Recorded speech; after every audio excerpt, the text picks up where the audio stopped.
walaal magacaygu waa Maxamed Cumar Xasan Maxamed Rashaad haddii aan warbixinkaas iyo dareenkaygu sida uu noqday markaan maqlay in beledweyne ay fatahaad ama biyo baxo sida ay dadku u yaqaanaan ay ka dhacday oo waliba roobab lixaad leh wato sawiradii iyo kalibyadii laga soo qaaday runtii aad iyo aad ugu wada naxnay haddii aynu nahay jaaliyadaha Soomaaliyeed qurbaha ku nool arintaas waxay nagu yeelatay mashaariicda Koonfur Afrika laga sameeyay dhalinyarada Soomaaliyeed ee ku nool Koonfur Afrika ee activist ama dhalinyarada firfircoon ee arimahan u kaca way u istaageen hiil iyo hoo ayaan u galnay juhdi badan aan ku bixinay arintaasna meel fiican ayay inoo maraysaa wadankan marka imaaday waxaan ka qayb qaatay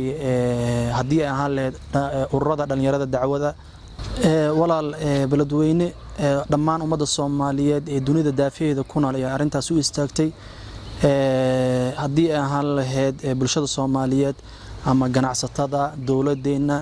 sidaas oo kaleeto dhalinyarada Soomaaliyeed meel walba dunida ka joogan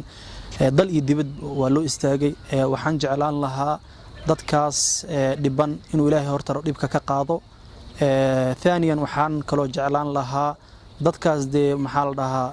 deeqii dunyaba wixii loo aruuriyo inay dadkaas la gaarsiiyo si siman lagu gaarsiiyo taasana adduunka ugu jeclaan lahaa runtii qaasatan reer beledweyne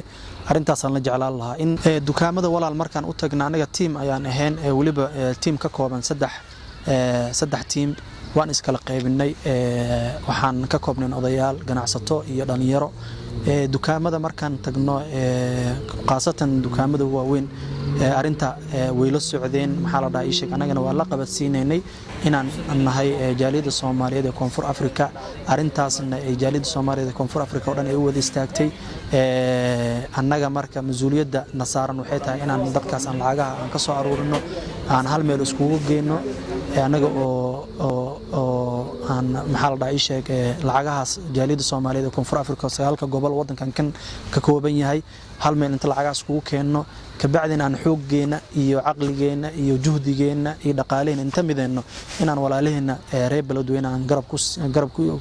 garab iyo aan yaa saddex ku ilaa barakallahu fiikum saddex ku yaa ma sha Allah wiilkaas ay badal khayr Allah siiyo sallallahu alayhi wa sallam xoogii xoolaha Allah barakeeyo mar raba in aan ubadkayga aan dhalay maanta in dalkaas sida aan ugu soo noolaa inay ugu noolaadaan mar raba waxaan rabaa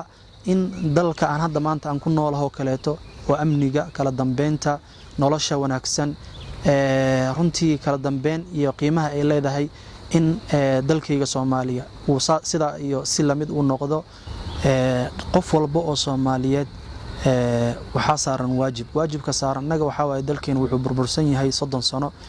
dadka maanta aniga iyo daade iyo inta aan maxaa la dhahay sheeg inagu soo xigto generationka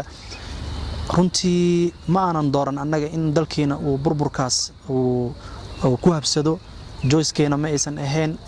aniga tusaale ahaan maanta dalkaas dalkayga Soomaaliyeed oo nabad ah ma aanan soo arkin waxaan u soo jeedinaa qof walba oo Soomaaliyeed oo dhalinyaro ah in uu ka qayb qaato qaasatan arimahan fatahaadaha waa arin aan anaga ama hay'ad aysan waxba ka qaban karin waa arin yani dawladda inay wax ka qabato la rabo mashruuc yani ay sheeg dawladda ay la imaado aqoon-yahanin ay u saarto marka arintaas waxaan isleeyahay in dawladda iyo maamulka meeshaas ka jira inay xal waara ay la imaadaan